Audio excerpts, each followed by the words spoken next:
Yes, sir, man. Here's another, let's call this a dope fellowship. Yeah. Oh, man. This is a dope brother of mine, man. Mr. Redmond Louw. We met, I think it's about a year now, man, at a Father's Matter event. This brother of mine took me on a very special camp when I was going through a lot, man. So I feel like this should have happened way sooner than we're doing it, but God's timing is always perfect. So welcome to Man Up. Man, thank you for having me. Yeah, man. I remember it like it was yesterday, and I think we'll jump straight in.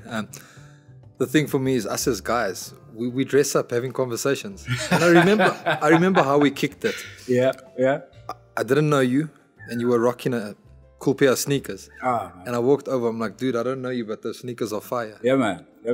And we started talking. Yes, man. And here we are, a year later. You reached in my heart there, man, because I'm a Converse guy. So, man, I was like, okay, this guy can spot that. Salute, man. Yeah. So, we're going to talk about, on Man Up Conversations, as we always do. I think I have to correct something that happened in one of our groups. The guy was like, yeah, we're on Man Up Conversations talking about manning up. We're on Man Up Conversations. Ha, ha, ha. I was like, okay, I think people get it twisted sometimes when you see manned, So manned up conversations are just for those who don't know or don't understand or get taken aback by the word. It's about stuff that you go through, man, and being able to go through that and come out on the other side of it, better, stronger, much more matured, right? And I think you did that very well, man, because I know you were baptized and reborn into this new life that you're living now. As a faith-based man, as a follower of Christ, and a lover and a believer of Christ, right? So tell me a little bit about what led to that. Yeah, man, I'm happy you bring that up. That man-up thing is, it's not a cliche of this world, it's a real thing. It's us trumping adversity, getting refined by fire, and coming out the other end a better man. Yeah, man. Yeah, for me, the journey started in 2015, man. I have a God-fearing wife, firstly. That's one of the keys to success in this. Yes. Is my wife. I'd been in the world.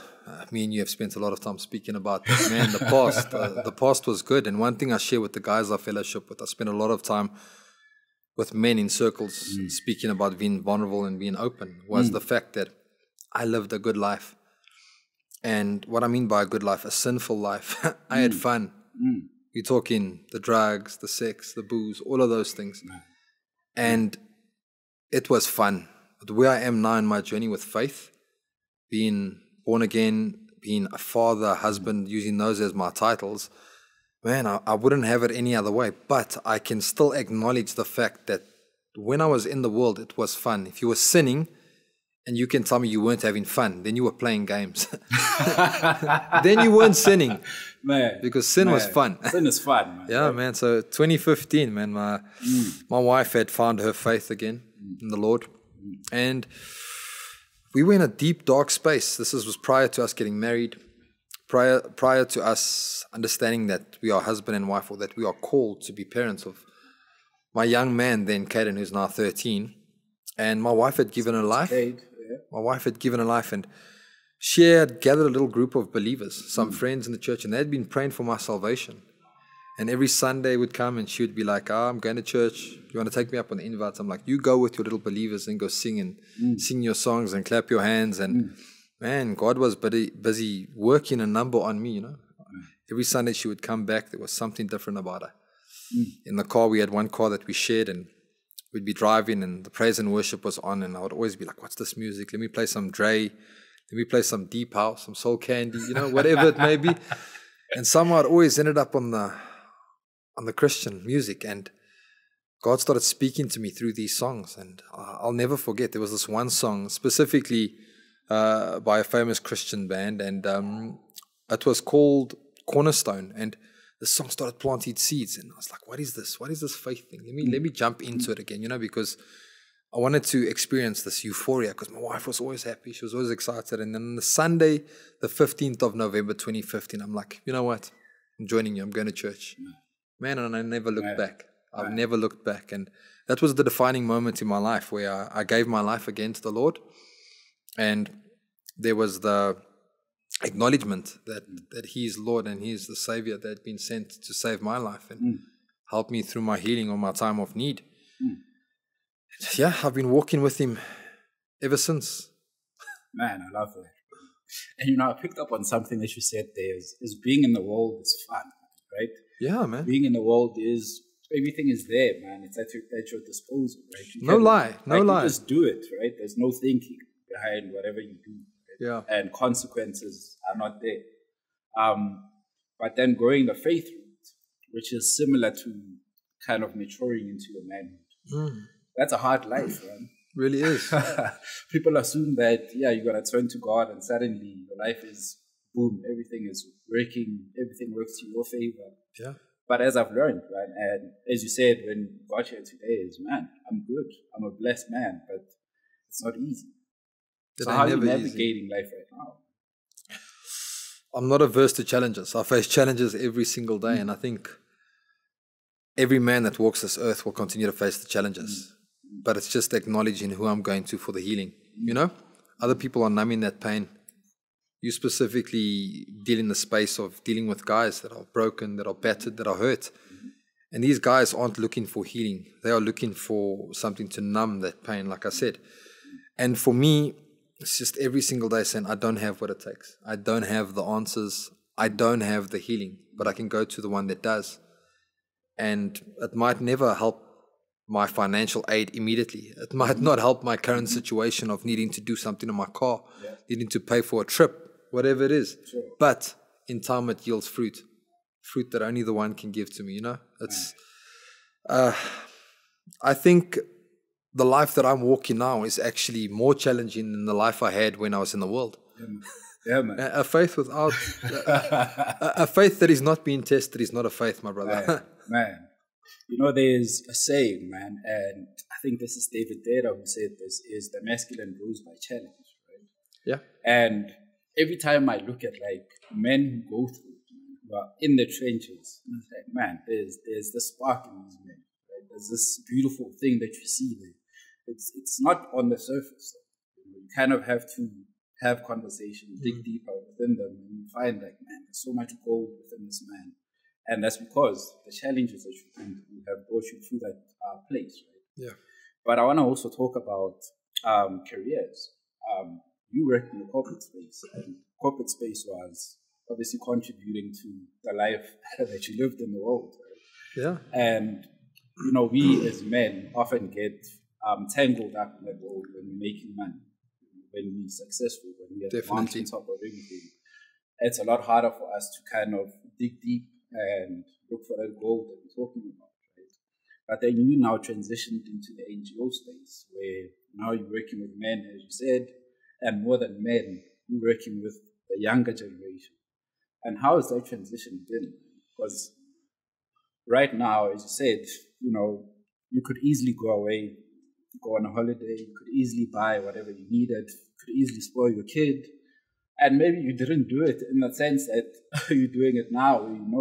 Okay, money is not really what I used to have, but now you're spending your money on the things that you actually need, as opposed to I'm just spoiling this kid, right?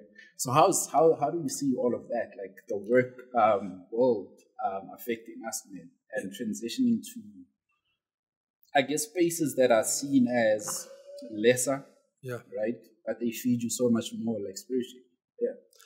Yeah, man, that's a lot to take in. But I can tell you now, one thing that we are sold in the world, not just in the corporate world, but as we progress in the current society that we are in, is titles. What your titles are, what you've done. We spoke about it prior to starting this call, right? I said, what are your stats? What you tell me. We're speaking about man up. What are your stats like, dude? What are your stats like? So we speak about titles, and these external things, these material objects are what we are chasing, right?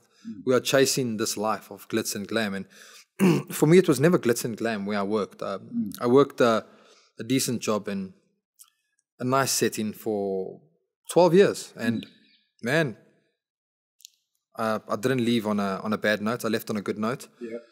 And I left in the event of me going on to pursue my passion. And yes, I can tell you now, there's always a need since I've left, because being in a job that pays you what the world will pay you is very different to what you get in an NGO. But I had to understand that it was no longer about what I was chasing. It was about what I was purposed to do. And that was something that I was refined by. It was something that I realized that stepping into faith, God had given me vision for where I would be in the future. And just like many of the other men that we've read about in this wonderful book, is that when he had given these people vision, he had made provision. And that was a promise that I had to fall back on, knowing that God is removing something from me, but he's setting me off into a new season. And it was really hard to move away from saying, I've got a safety net of a salary that is here, and I'm going to a place where salary is here. But man, like you asked me, what's this journey of walking on now that I'm in the world? It's tough. And same thing is with the salary scenario. So yeah, being in an NGO space is tough from an earning perspective, man. But in terms of purpose and the things I get to do on a weekly basis, I get to fellowship with men. And I want to highlight the one important thing that you spoke about is working with young men. We're specifically talking about the boys in our nation of South Africa. We've got a beautiful country, right? We speak about 11 different cultures, languages, people. And we always hear about Ubuntu and Susonke, right? All of these things. And those are also old-time things, because we are in a position where we are not behaving like one. We are not behaving like we love and care about each other. And I just felt so purposeful about stepping into this space, about teaching boys to abolish mindsets of black, white, this, that, and my culture this, my culture that. But we are one. We are family. We are brothers, you know? And we have the ability to one day go from being young boys to being men.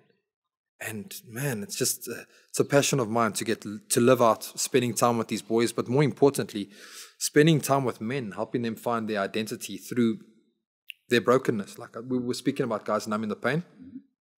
You're also in a position where you get to walk guys through that healing.